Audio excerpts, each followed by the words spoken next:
नमस्कार. दीपक रेगे कथाकथन चॅनलवर तुम्हा सगळ्यांचं मनापासून स्वागत आणि एकच विनंती की अजूनपर्यंत तुमच्याकडून चॅनल सबस्क्राईब करायचं राहून गेलं असेल तर प्लीज चॅनल सबस्क्राईब करा. मित्रांनो, तुम्ही ऐकतोय अभय बापट यांची होल्डअप ही कादंबरी आणि आज भाग 9. श्रोते हो, मागच्या भागात आपण बघितलं की पाणिनी पटवर्धन आपल्या जवळची किल्ली दाराला लावून आतमध्ये शिरला. त्यांनी दिवे लावले. टेबलावर बघितलं तर आता फक्त रिअल इस्टेट कंपनीचं पत्र होतं, म्हणजेच मॉडेल एजन्सीचं पत्र त्या टेबलवरनं गायब झालं होतं.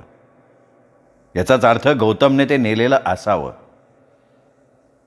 हे लक्षात आल्यावर दिवा बंद करायची तसदी न घेता पाणिनी झपाट्यानं तिथनं बाहेर पडला.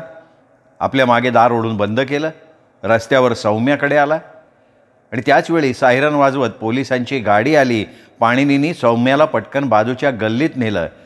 त्या गाडीतनं पोलीस उतरले आणि त्यांनी सियाच्या अपार्टमेंटची बेल वाजवली. आता इथून पुढे आपण अगदी थोडक्यात बचावलं. सौम्या, गौतमकडून पोलिसांना गेलेला फोन. मॉडेल एजन्सीकडून आलेल्या त्या पत्रात नेमक्या कुठल्या नावाची मॉडेल एजन्सी होती हे लक्षात आहे? तसं आठवत नाही आहे, पण ऐश्वर्या मॉडेल एजन्सी असं नाव होतं असं पुसटसं वाटतंय. आपण जरा समोरच्या हॉटेलात जाऊ, डिरेक्टरी चाळू, ऐश्वर्या मॉडेल एजन्सी सर्च करू. त्या दरम्यान मी कनक ओजसला जरा फोन लावतो, पाणिनी म्हणाला. ते दोघे हॉटेलात गेले. कनक फोनवर आला. तुझ्यासाठी एक वाईट बातमी आहे पाणिनी. डाका पडलेल्या गाडीतून पळवली गेलेली पर्स मरुशिकाची नाही असं तुला वाटत होतं ना, ते चुकीचं आहे बरं का. ती तिचीच आहे. मी कसं शोधलं हे ऐकण्यात तुला रस नसतो हे मला माहिती आहे, पण पाणिनी ही पर्स आहे ना, ही वेगळ्या चामड्याची आहे, हातानं कमावलेल्या चामड्याची. अशा पर्स दुकानात विकायला ठेवल्या जात नाहीत. ज्यांना अशा चामड्याच्या वस्तू वापरण्याचा शौक असतो ते थेट उत्पादन करणाऱ्या कंपनीच्या कारखान्यातून खरेदी करतात. मी त्या उत्पादकाला गाठलं, त्याला मरुशिकाचा फोटो दाखवला. त्यांनी तिला लगेच ओळखलं, कारण ती त्याची नियमित खरेदी करणारी ग्राहक आहे. दुर्दैव आहे म्हणजे हे माझं. मी अशा गृहीतकावर काम करत होतो की त्या गाडीत कामोद बरोबर असणारी स्त्री मरुशिका नव्हतीच. पण आता ती पर्स जर तिची असेल तर गाडीत तीच होती हे सिद्ध होईल आणि ते आपल्याला परवडणारं नाही आहे. हे बघ, तिने ती पर्स दुसऱ्या कोणाला वापरायला दिलेली असू शकते ना.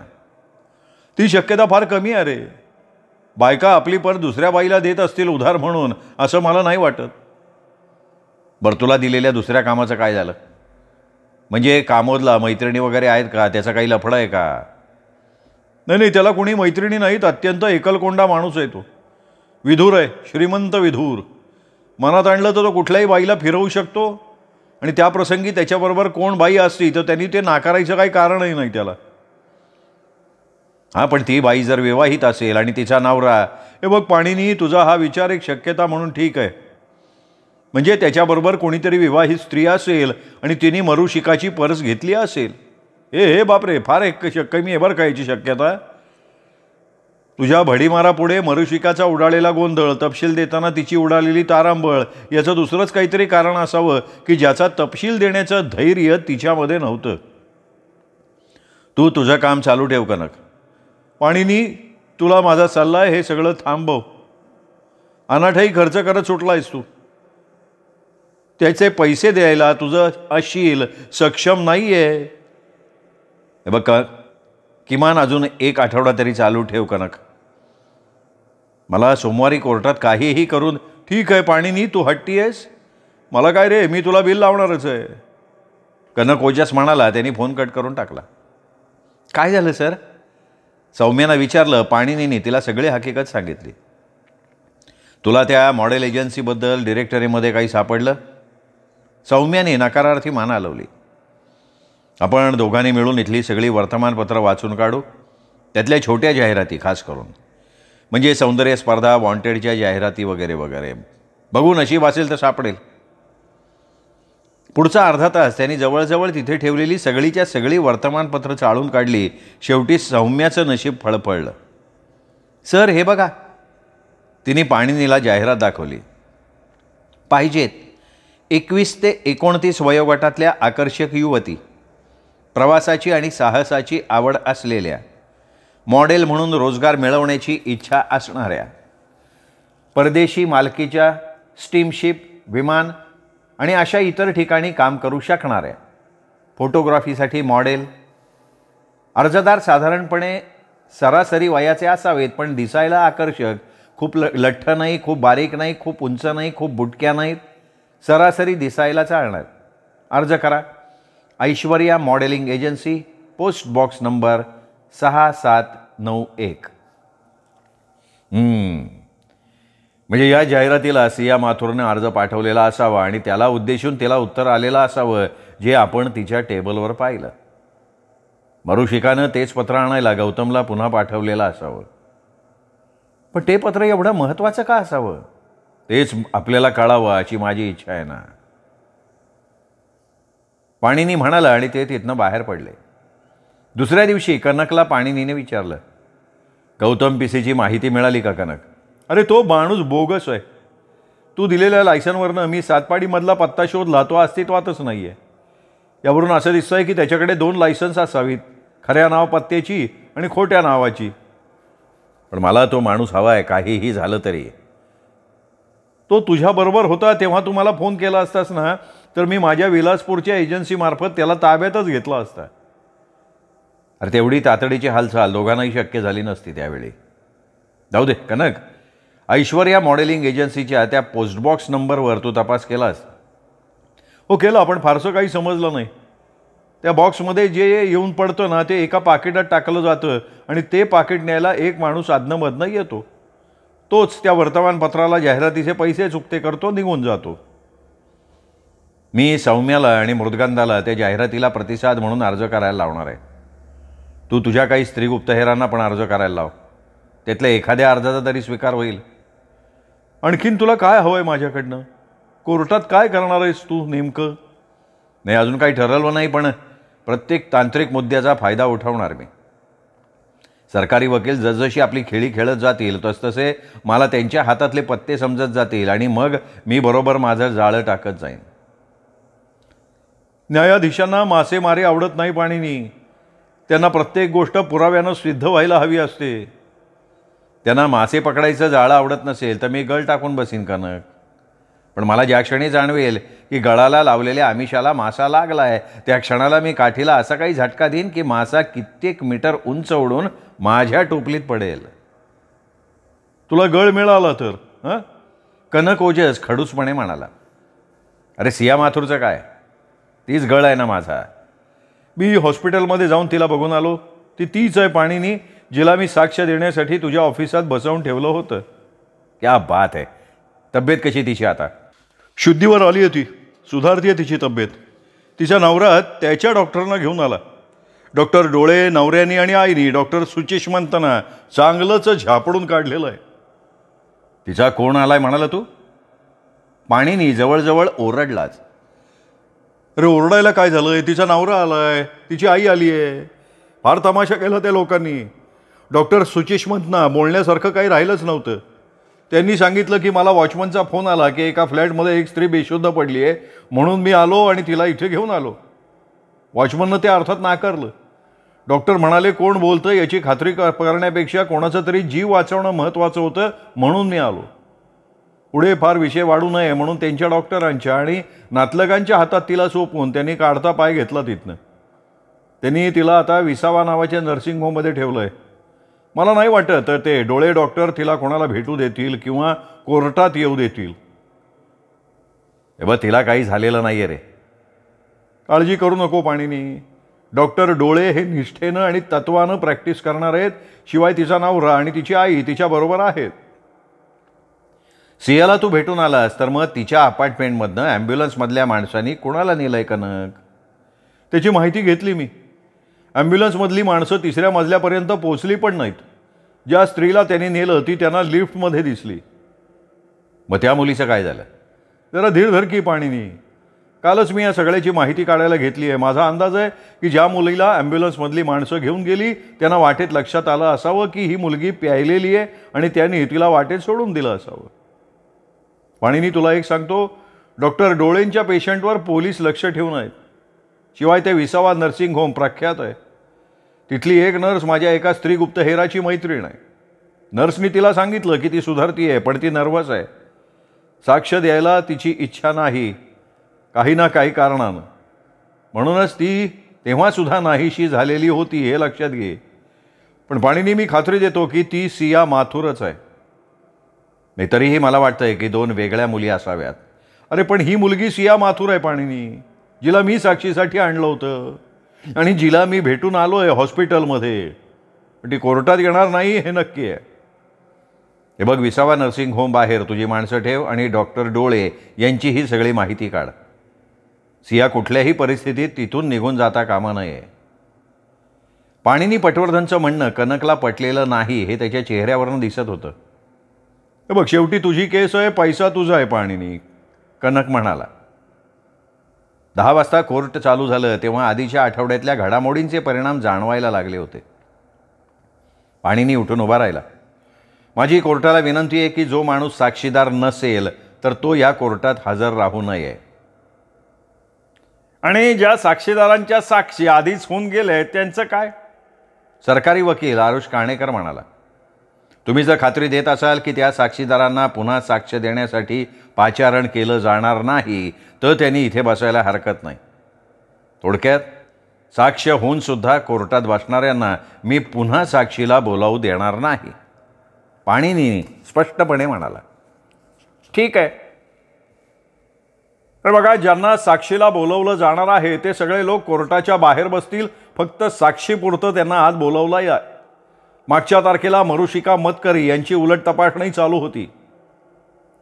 एक बाब मरुशिकाच्या उलट तपासणीत चव्हाट्यावर आली होती. मला वाटतं ती वकिलांना आणि कोर्टाला गोंधळात टाकणारी होती. त्यातला गोंधळ दूर करण्यासाठी मी कामोद कुमठेकर यांना पुन्हा पिंजऱ्यात बोलवून काही खुलासा घेऊ इच्छितो, काणेकर म्हणाला. यात बचावाचे वकील काय म्हणतात ना ते महत्त्वाचं आहे. नाही, आमची काही हरकत नाही आहे. जास्तीत जास्त वस्तुस्थिती कोर्टासमोर यावी हा माझाही उद्देश आहे. ठीक आहे, तर कामोद कुमठेकरांना साक्षीदाराच्या पिंजऱ्यात येऊ द्या. आणखी एक, मरुशिका, तुम्ही कोर्टातनं बाहेर जा. कुमठेकर यांची साक्ष तुम्ही ऐकणं अपेक्षित नाही आहे. नक्कीच युअर ऑनर, मरुशिका म्हणाली आणि कोर्टातनं बाहेर पडली.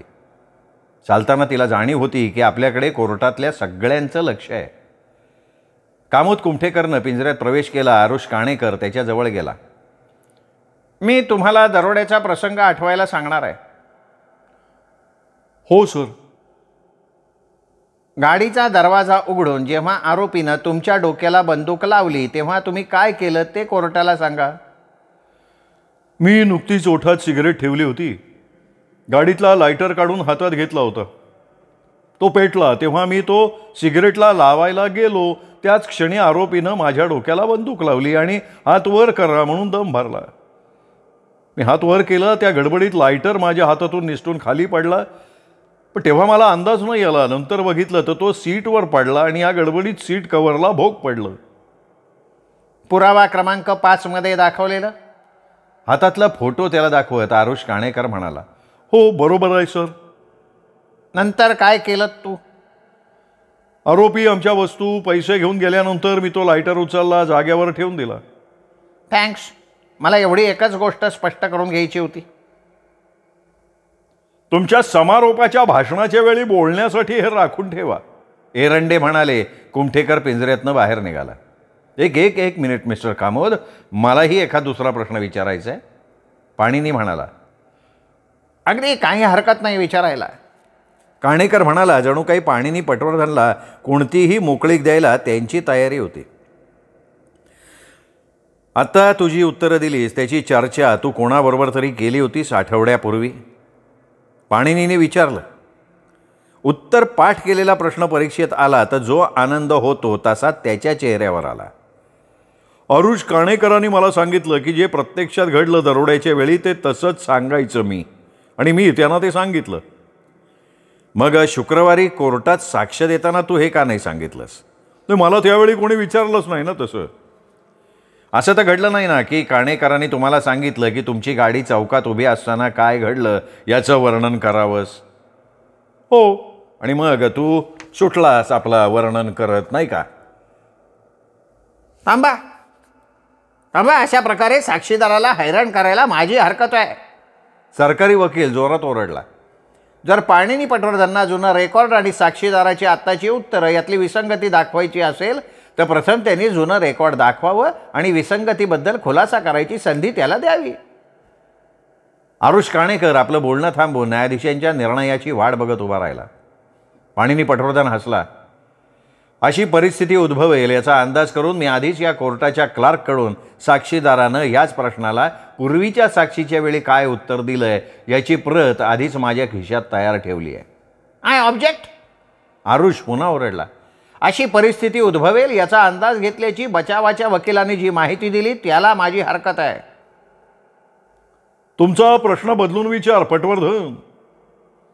मिस्टर कुमठेकर, मागच्या शुक्रवारी कोर्टात असं नव्हतं का विचारलं गेलं की तुम्ही चौकात आल्यानंतर काय झालं ते सांगा, आणि तुम्ही त्याचं उत्तर खालीलप्रमाणे दिलं होतं का नाही? पाणिनीने विचारलं आणि कुमठेकरनं दिलेल्या उत्तराची चिठ्ठी वाचली. चौकात सिग्नलला आल्यावर मी गाडीचा वेग कमी कमी करत आणला आणि गाडी थांबवली. माझ्या बाजूला बसलेल्या व्यक्तीच्या बरोबर मी बोलत होतो, त्यामुळे मी ज्या बाजूला बसलो होतो त्या खिडकीकडे माझं लक्ष नव्हतं. माझं लक्ष सिग्नल कधी बदलला जाईल याच्याकडे होतं. त्याचवेळी माझ्या बाजूचं दार दाणकन उघडलं गेलं. आरोपीनं माझ्यावर बंदूक रोखली आहे हे माझ्या लक्षात आलं. मला हात वर कर म्हणून धमकावण्यात आलं. मी तसंच केलं.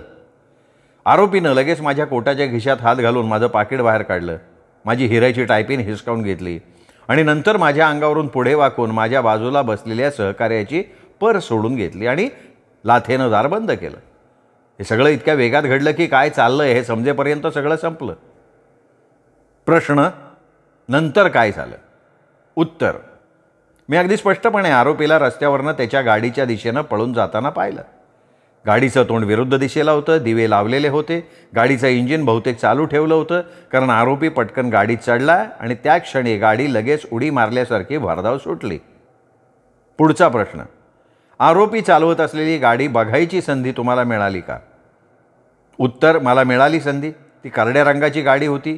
तिच्या पुढच्या बाजूची जाळी उखडल्यासारखी होती. पाणिनी पटवर्धननं कागदावरची प्रश्न आणि उत्तरं वाचून कागद खाली ठेवला आणि पुढे बोलायला सुरुवात केली. तर मग मिस्टर कामोद कुमठेकर, मला सांगा, तुम्हाला विचारले गेलेले प्रश्न आणि तुम्ही दिलेली उत्तरं हीच होती ना? हो. मग त्यावेळी तुम्ही लायटरनं सिगरेट पेटवल्याचा प्रसंग का वर्णन नाही केला? मी पुन्हा तेच सांगतोय, मला कोणी त्याबद्दल विचारलं नाही ना. पण तुम्हाला चौकात सिग्नलला उभा असताना काय घडलं ते सांगायला सांगितलं होतं का नाही? हो. आणि तो प्रश्न तुम्हाला व्यवस्थित समजला होता? मला अगदी व्यवस्थित समजला होता. मला विचारलेला प्रश्न हा दरोड्याच्या संबंधात काय घडलं ते मला विचारण्यात आलं होतं. माझ्या हाताने आणि पायाने केलेली प्रत्येक कृती मी वर्णन करून सांगणं अपेक्षित नव्हतं. उदाहरणार्थ, माझ्या नाकाला कंड आल्यामुळे मी माझ्या उजव्या हाताच्या बोटानं नाक खाजवलं, इतकं सगळं सांगायला हवं होतं का? कामोदनं अशा काही थाटात उत्तर दिलं की त्यांनी ह्या प्रश्नाची आधी रंगीत तालीम केलेली असावी असं वाटत होतं. पाणिनीने आपल्या प्रश्नाचा रोग बदलला. पुरावा क्रमांक 5 म्हणून जो फोटो दाखवण्यात आला होता तुला, म्हणजे सीट कव्हरला पडलेल्या भोकाचा फोटो, त्याच्याकडे मी आता तुझं लक्ष वेधतो. ठीक आहे सर, कामोद म्हणाला. तो फोटो कधी घेतला गेला माहिती आहे? नाही, माहिती नाही. पोलिसांनी घेतला तो फोटो, पण कधी घेतला ते माहीत नाही. तू गाडीचा ताबा पोलिसांना दिला होतास?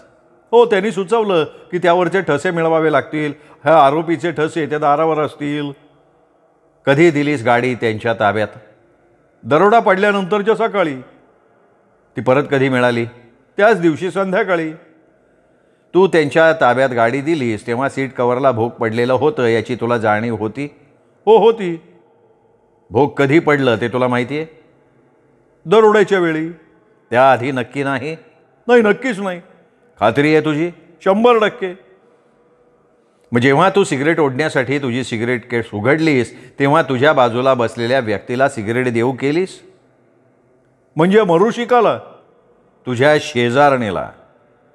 ती मरुशिका होती. माझा प्रश्न ती कोण होती हा नाही आहे, तू तिला सिगरेट देऊ केलीस का हाय? मी नाही, लक्षात नाही आलं माझ्या. तसं करणं ही स्वाभाविक घटना आहे नाही का? हो, बरोबर आहे. ती सिगरेट ओढते? हो, ओढते. सिगरेट ओढणाऱ्या स्त्रिया फार कमी असतात, पण तुझी शेजारीण सिगरेट ओढते हे माहीत असल्यामुळे तू तिला सिगरेट घेणार का असं विचारणं स्वाभाविकच आहे, नाही का? हो, आत्ता आठवलं मला, मी तिला दिली होती सिगारेट. व्हायसी, आणि तिने ती सिगरेट घेतली होती? हो, घेतली होती. आपलं बोट कामोदच्या दिशेनं आरोप केल्यासारखं नाचवत पाणीनी पटवर्धन काढाडला. मग तू खोटं बोलतोयस लायटरबद्दल मिस्टर कमोद. तू जर तिला सिगरेट दिली असशील आणि तिने ती घेतली असेल तर स्वतःची सिगरेट पेटवण्यापूर्वी तू तुझ्या हातातला लायटर आधी तिची सिगरेट पेटवण्यासाठी धरला असशील. मी असा विचार करतोय तसं मला जाणवतंय माझी चूक झाली बरं का सांगताना. मी तिला सिगरेट ऑफर केलीच नाही. आधीच्या संध्याकाळी हा प्रसंग घडला होता, त्यावेळी मी तिला सिगरेट देऊ केली होती. त्यावेळीही तिने माझा ब्रँड नाकारला होता, कारण ती नेहमी तिचा स्वतःचा ब्रँड पिते. पण तुम्ही तिला सिगरेट ऑफर केल्यावर दरवेळी तिची सिगरेट तुमच्या लायटरने पेटवता? नाही, तिच्या सिगरेट केसला लायटर जोडला आहे, त्यामुळे ती त्यानेच पेटवते. तू ती केस बघितली आहेस का कोणाकडनं ऐकलंयस फक्त? मी बघितली आहे अनेकदा, त्या संध्याकाळी पण आणि त्यापूर्वीही अनेकदा. पण तेव्हा मला ही कल्पना नव्हती की मी किती वेळा बघितली ती केस. याबद्दल मला साक्ष द्यावी लागणार आहे. कामोद खवचटपणे म्हणाला. पाणिनीने त्याच्या चेहऱ्याकडे लक्ष न देता पुढचा प्रश्न विचारला. तू यापूर्वी सांगितलंयस की आरोपीच्या चेहऱ्याचा अगदी बारीक सारीक तपशील तुला लक्षात आहे? नक्कीच, मी सतत त्याच्या चेहऱ्याकडे बघत होतो. किती वेळ? दरोडा चालू असताना पूर्ण वेळ. जो खूप घाईघाईत पार पाडला असं तू म्हणालास? हो. किती वेळ चाललं हे नाटक? काय 5 ते 10 सेकंद.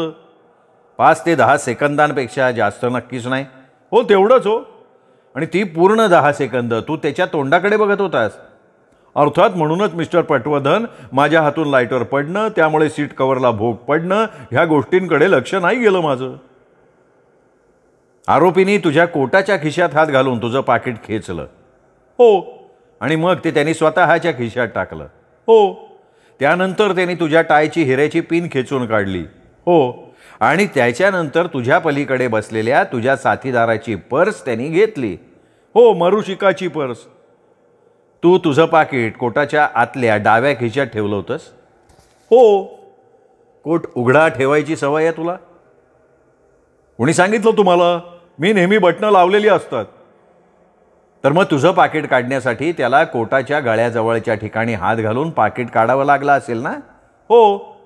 मग तसं करताना त्याच्या डोक्याच्या वरचा भाग तुझ्या जबड्याच्या जवळ यायला पाहिजे होता. बरोबर, आला होता. आरोपींनी बंदूक कुठल्या हातात धरली होती? उजव्या. म्हणजे त्यांनी तुझ्या डोक्याला उजव्या कानशिलावर बंदूक लावली? बरोबर. आणि त्याच वेळी डाव्या हातानं कोटात हात घालून डाव्या बाजूच्या आतल्या खिशात हात घातला पाकिट घेण्यासाठी? हो. डावा हात कोटाच्या वरच्या बाजूनं आत घालताना त्यांनी तुझ्या मानेच्या मागून हात घातला आणि तो तुझ्या कोटाच्या डाव्या खिशापर्यंत पोचला अशी समजूत करून द्यायची आहे का तुला? नाही, मला जरा विचार करू दे. कमोद म्हणाला आणि पाणीनी हसला. तेवढ्यात कमोद म्हणाला, नाही, माने मागून नाही, त्यांनी पुढनंच हात आत घातला. तसं असेल मिस्टर कमोद, तर पुढून हात घालण्यासाठी त्याला त्याच्या डाव्या हाताच्या दंडानं तुझा चेहरा मागे दाबावा लागला असेल आणि तुझ्या कपाळ आणि डोळ्यावर त्याचा दंड आलेला असणार. कमोद काही बोलला नाही. हवं तर आपण इथे प्रात्यक्षिक करून दाखवू कोर्टाला? नाही, काही गरज नाही, तुम्ही म्हणता तसं झालं असेल. आणि त्यांनी तुमच्या पाकिटाला नेमका कधी हात घातला? त्यांनी दार उघडलं गाडीचं त्याच क्षणी. हात वर करा असं म्हणण्यापूर्वी? ते म्हणत असताना. त्यांनी हात वर करायची आज्ञा दिल्यावर लगेच तू हात वर केले? हो, अगदी लगेच. आणि त्यांनी त्याच वेळी जेव्हा कोटाच्या गळ्याच्या बाजूनं डावा हात आत घातला तेव्हा तुझं डोकं आपोआप मागे रेटलं गेलं असेल. त्याचा दंड तुझ्या डोळ्यावर आल्यामुळे तुझा चेहरा किंवा त्याचा तुला चेहरा काही क्षणापुरता म्हणजे कोटाच्या आतल्या खिशातनं पाकिट काढेपर्यंत दिसला नसेल. तसं नसेल हो झालं. तसं झालं नसेल तर 3 शक्यता आहेत.